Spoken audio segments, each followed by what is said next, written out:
But behind all this hypernationalism is the real aim. The real aim is to keep people in a perpetual state of uh, fear and vulnerability, which basically helps to then keep certain areas of the country in permanent grip of rule by terror. Hello friends, my name is Abhay Kumar and today is December 10, and on the very day in 1948, United Nations has adopted Universal Declaration of Human Rights, and to commemorate that day, every year on 10th of December, Human Rights Day is observed all across the globe. In India, the condition of human rights are not very satisfactory. A marginalized community, workers, peasants, they are facing attacks after attack by the Hindu authoritarian right-wing government. And these attacks have increased, particularly after 2014. Before I pose my questions, let me introduce my guest. Professor Das Gupta teaches at Center for the Study of Law and Governments in JNU, Jawaharlal Nehru University. And before joining JNU, she completed her PhD at SWAS, University of London. And her broad areas of interest include political economy, economic history, institutional history, and law also. Professor Das Gupta has also contributed several articles, scholarly articles in eminent journal, including Cambridge Journal of Economics and EPW. And her book, Estate and Capital in Independent India, was published in 2016 by Cambridge University. So I'm very happy that Madam has agreed to talk about the issues related to Human Rights Day.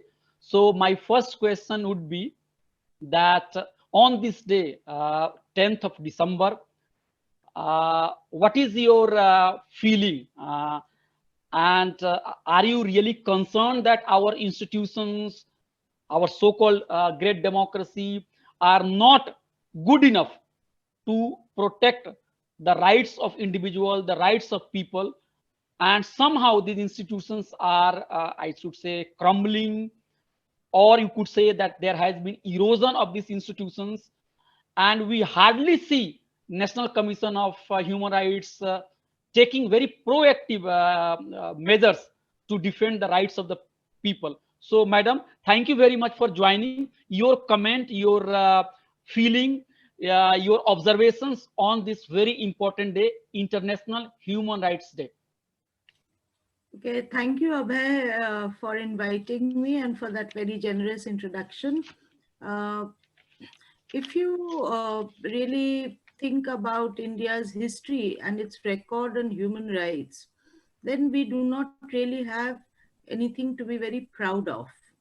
In fact, India's human rights record has been quite dismal, and that has been for a very long period. It's not just in the last few years, but in since 2014, as you mentioned, that the attack on human rights has intensified to a point where the security of human beings, if they belong to minority communities, if they are Dalit, if they are Muslim, if they are tribals, if they are women, then their security is they do not have the minimum security of life and livelihood, which constitutes the essence of human rights.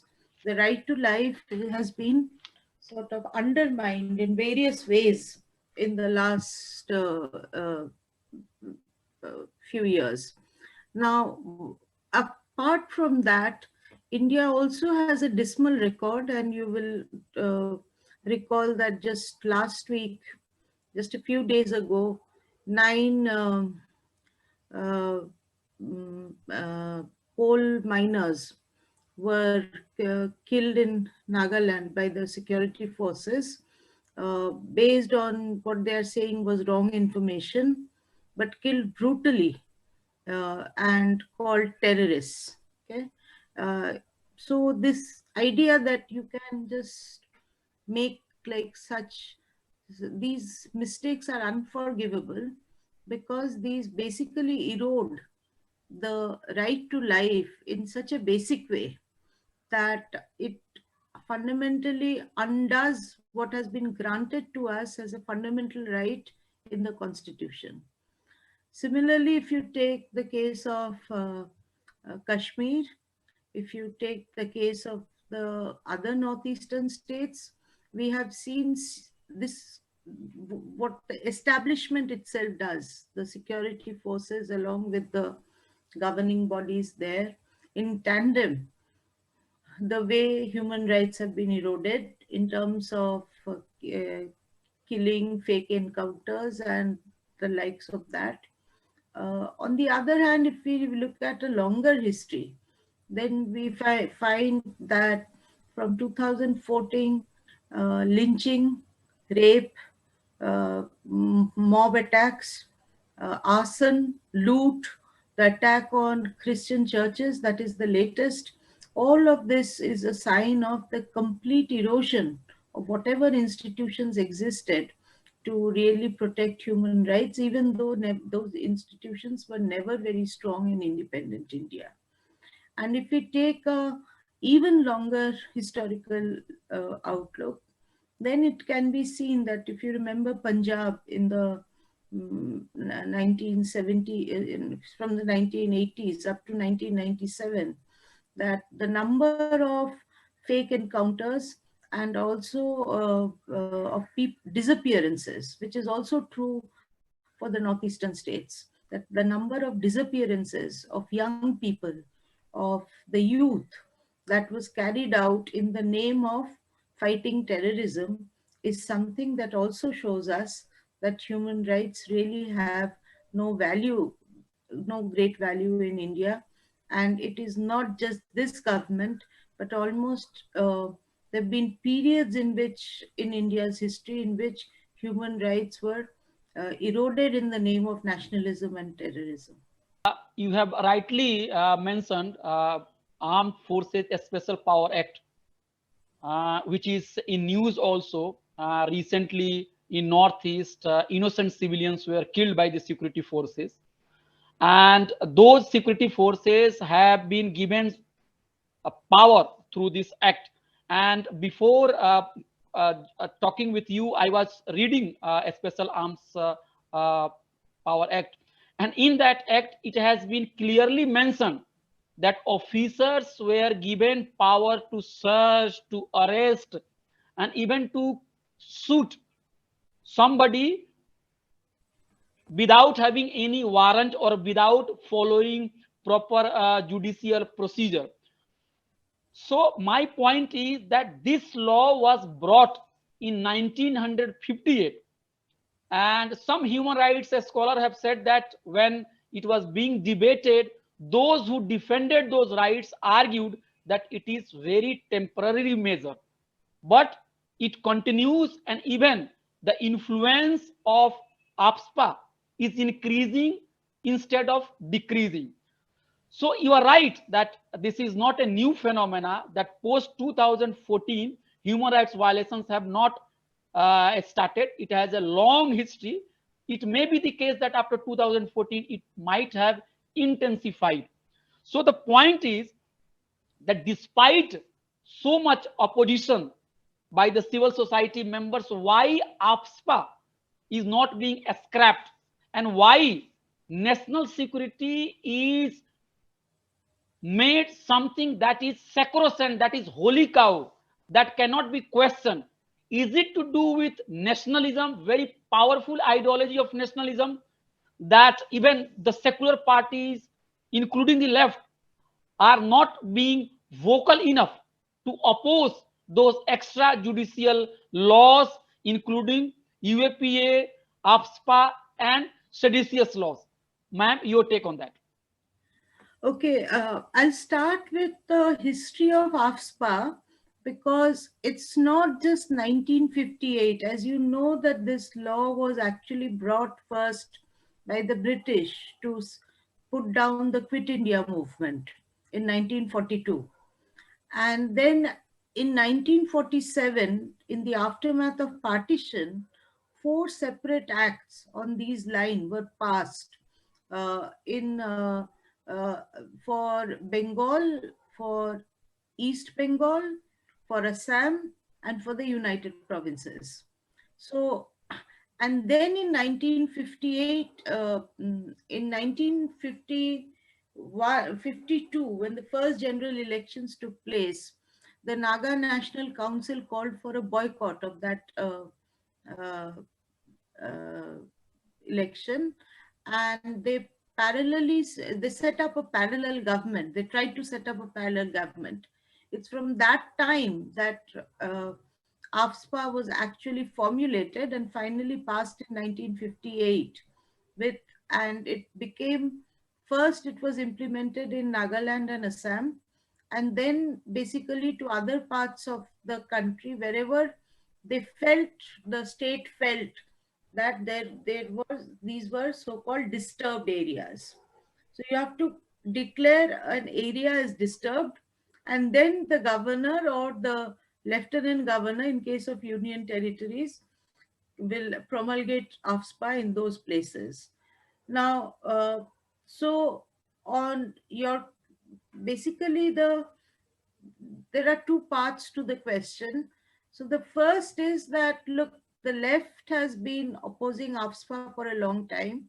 They forced AFSPA to be removed from Tripura, if you know. So to say that the left has not really fought it is not quite correct. And even today, if you look at what the left is demanding, is a repeal of AFSPA in the aftermath of what happened in Nagaland recently.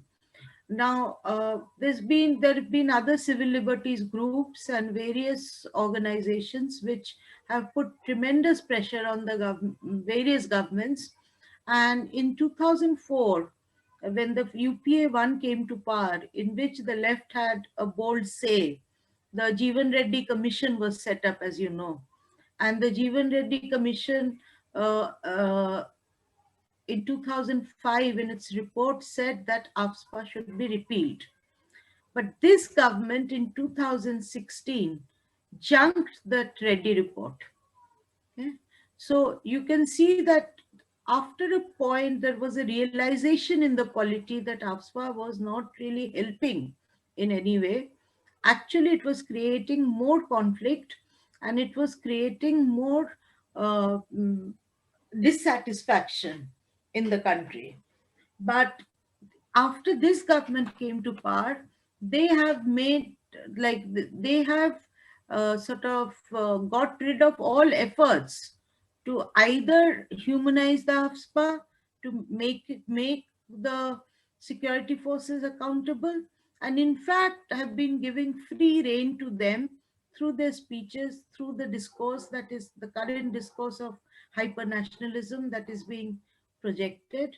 But behind all this hyper nationalism, is the real aim. The real aim is to keep people in a perpetual state of uh, fear and vulnerability, which basically helps to then keep certain areas of the country in permanent grip of rule by terror, rule by state terror. That is the real purpose of this kind of nonchalance, in terms of dismissing all the efforts to actually get rid of AFSPA. Now, you've rightly mentioned UAPA and TADA, etc. And initially, these were, each of these legislations, when they were promulgated, and remember that the BJP did not promulgate any of uh, TADA, I think, was under NDA 1, but UAPA was definitely UPA 2, right? So it is not that only the BJP and the current regime in power are the ones who are responsible for these. But what has happened is, it has, as you pointed out, it has always been suggested that these are temporary measures and there will be reviews. But in the case of the UAPA, that's not there. It's an act that is here to stay. There is no scope of review in that. Okay? And the UAPA does the same thing as AFSPA does, which is it empowers the security forces, whether it be the police or the military, but mainly the police, to sort of arrest anybody on suspicion. Uh, as you know, the bail, there is no provision of bail. Bail is extremely difficult to get, and so basically it is kind of similar to the AFSPA in the way it erodes human rights or the basic rights of someone who's accused of something. Now, look, all over the world, anybody who is an accused in a judicial process have a set of basic legal rights. Now, these kind of draconian legislations, which are called extraordinary laws, are actually sort of legislations which take away all those legal rights from the accused. Yeah. So you've seen in the case of the Bhimika Koregaon uh, case, or if you look at the aftermath of the Delhi pogrom, what has happened, that instead of really arresting the culprits who are roaming around free, basically activists, civil society activists, Muslim activists are being targeted because just they are Muslims, and they've been thrown into jail without any hope of getting bail in the near future. Okay. So this entire process of extraordinary laws, whether it be AFSPA and whether it be UAPA, these are the two that exist now in the country, together erode the very concept of human rights. And despite a huge amount of uh, resistance from civil society, from uh, people from certainly the political left and other people also who've kind of uh, criticized it, critiqued it from various angles. It continues to stay. Like Professor Manoj Jha of the RJD has been a very powerful uh, opponent of this, and he has made his voice heard in parliament. But despite that, it continues. Now, why it continues is because the state needs these instruments. Because if it goes by the normal judicial processes, then they can never frame people, because the normal judicial process guarantees certain kinds of legal rights. Okay? Now, you can call those human rights, but like there are a certain uh, checks and balances in place. So, extraordinary laws are needed by the state to get rid of those checks and balances so that they can target whoever they want to, whenever they want to, and in whichever place they want to. That in constitution, I think in the name of national security, a state was given too much power, and that was used in the past and that is being used today to attack individual liberties, and those who belong to minority communities, Dalits, those who are Mazdoor, workers and farmers, they are being targeted primarily. So is it a structural problem as well? Well, you see, there are this can be looked at two levels. The first is that on one hand, the Constitution guarantees the right to life, right? And on the other hand, the Constitution also gives certain powers to the state in case of national security. Now, it is the Constitution is not a dead text, it's a living text. It is about interpretation. So, at different times, the state has actually taken one part, okay, which is the concern about national security, and completely abandoned the other part, which is right to life and right to equality.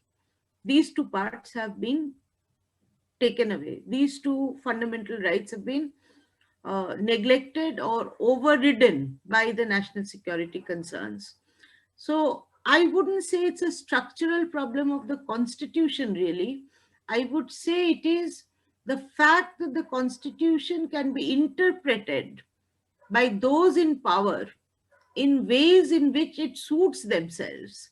And there is no check and balance against that, especially if you have the kind of majority through the first past the post system, which basically creates the institutional conditions in which such laws are passed. So the first problem is the first past the post system. Because if we had a proportional representation system, then perhaps this kind of impunity of those who get like a large majority could not have happened. So that is the structural problem, as you say. I do not think the constitution per se, in what it says in its letter and spirit, is really the issue. The issue is if they want, like today, as you know, the attack is on the constitution. Okay. The constitution, of course, is not a perfect document.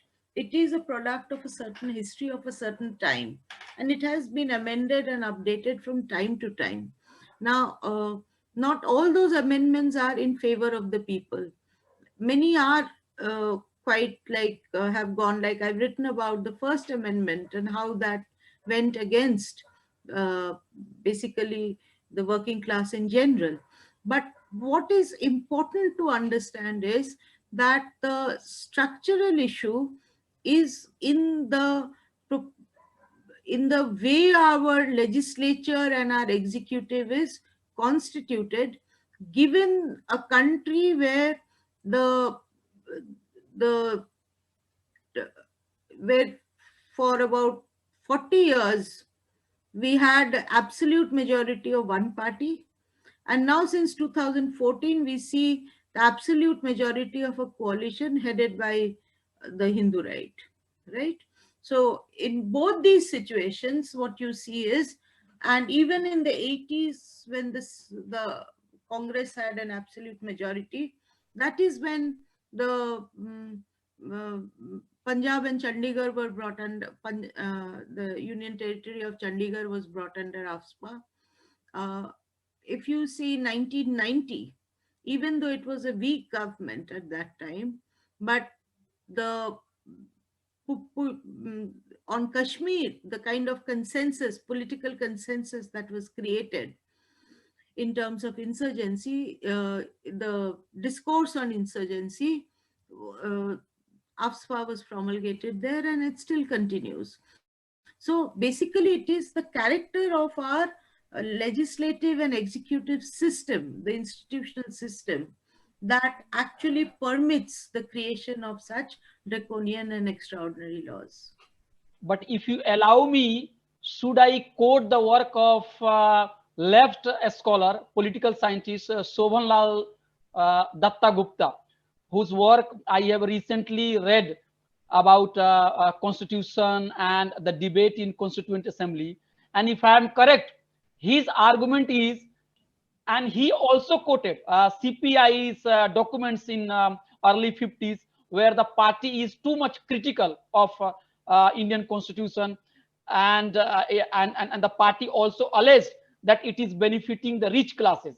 Okay, the critique of the constitution from the left since independence has been what you have said. It is nothing new. So if you see the party program of the CPIM, for example, they call for a people's democratic, they say that that was a bourgeois revolution that happened, and it did not really fulfill what was needed for the bulk of the people, for the laboring classes, and hence a people's democratic revolution is needed, which will create a people's constitution. Similar is, for example, is what the CPI also had, where they called for a national democratic revolution, and the ML groups also talked about what they call the new democratic revolution. So in that sense, the rejection uh, of the very framework within which the constitution was developed is something that has been a subject of critique historically by the left. However, however, at the same time, for a nation that was emerging from, in terms of not having had a people's revolution, but having achieved freedom from colonial rule, at that time, whatever was drafted by the members of the Constituent Assembly, and there are lots of debates on many things in the Constituent Assembly. What you find is that what came out of that process was some kind of a compromise. But at the same time, if you look at a written constitution in the history of bourgeois democracy, which is what essentially India is, in a bourgeois democracy, the kind of constitution, this is the kind of constitution you will get. You will not get a constitution that will be pro people. Okay, it will never be so. So unless there is a revolutionary change, uh, this is the best you can get. Now the point is that it did guarantee certain rights. Okay, it didn't guarantee the right to work, but it certainly guaranteed the right to live, the right to life, and the right to equality. These Article 14 of the Constitution is extremely important that way. And what we have seen is the erosion of those fundamental rights. That is where the connect with human rights comes. Because human rights also is no radical concept. It's not a concept that will lead to immense social change. It was developed by the Americans in a certain framework, the entire human rights discourse. So, and human rights discourse has also been used against certain, often misused also. Okay, so let's not forget that human rights is also nothing sacrosanct. It depends on how it is deployed.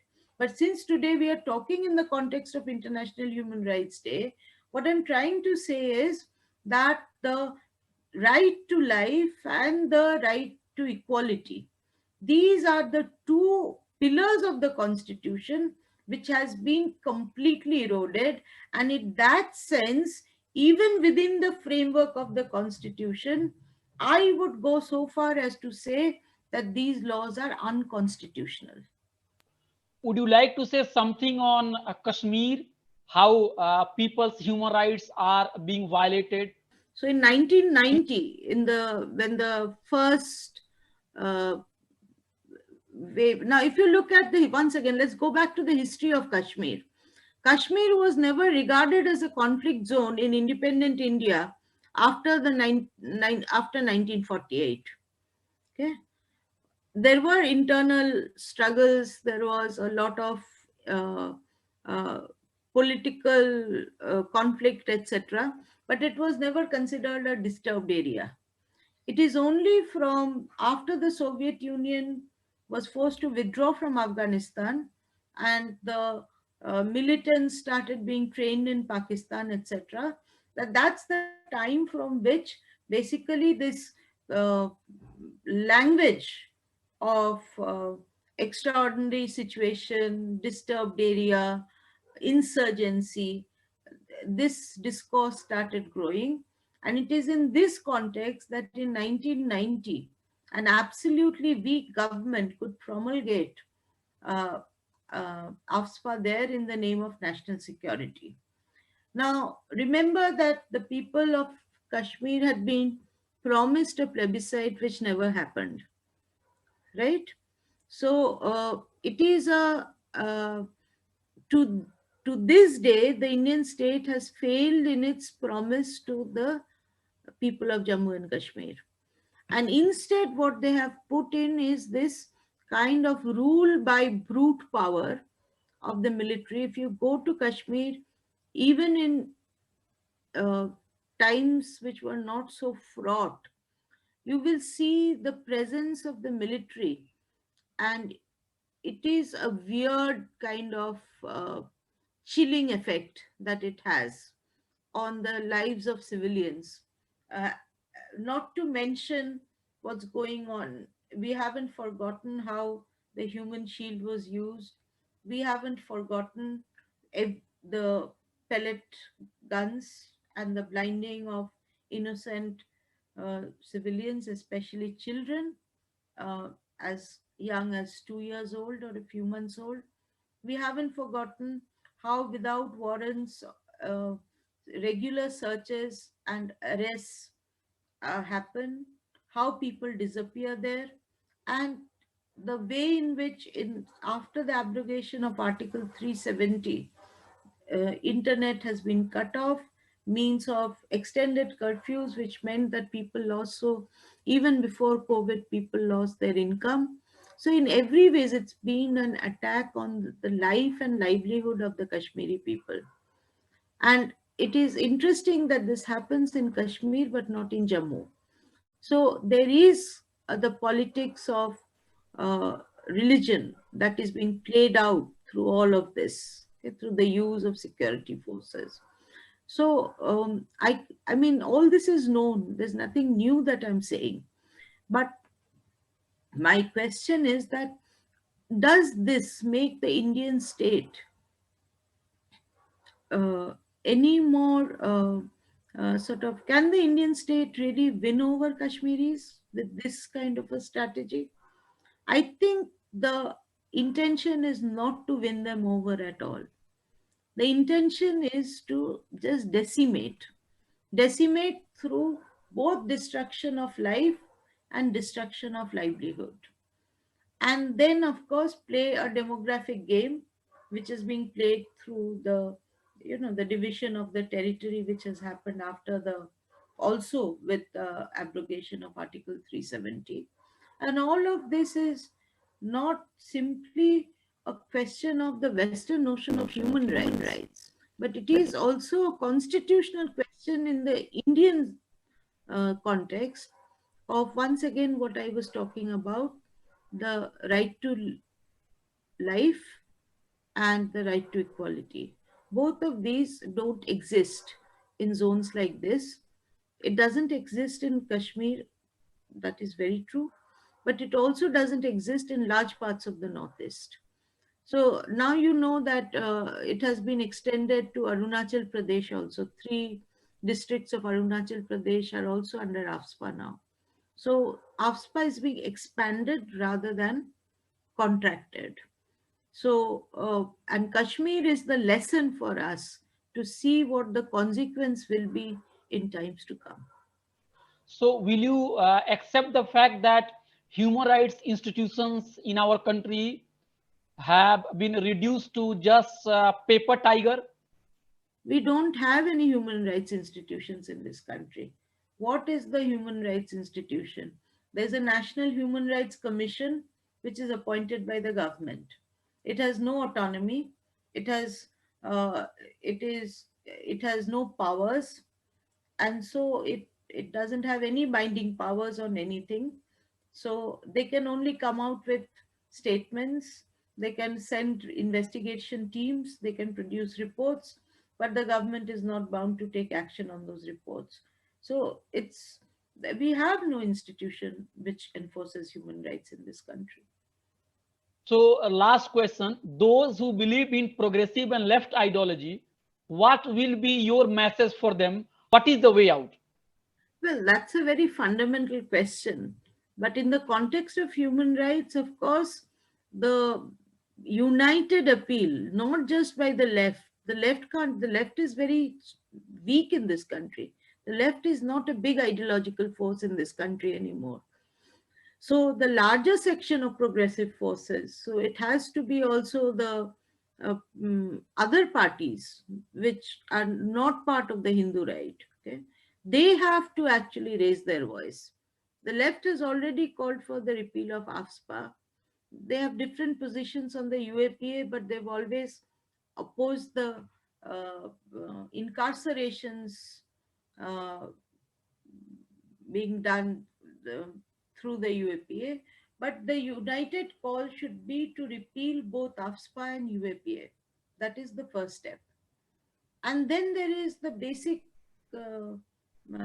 struggle, the basic struggle for the right to work, which is being eroded. So livelihoods are being eroded. The farmers' movement showed us a way that if you stick to your principles, if you can be united despite your differences, and if you can sustain it, you have the power of sustenance through solidarity, then you can definitely win.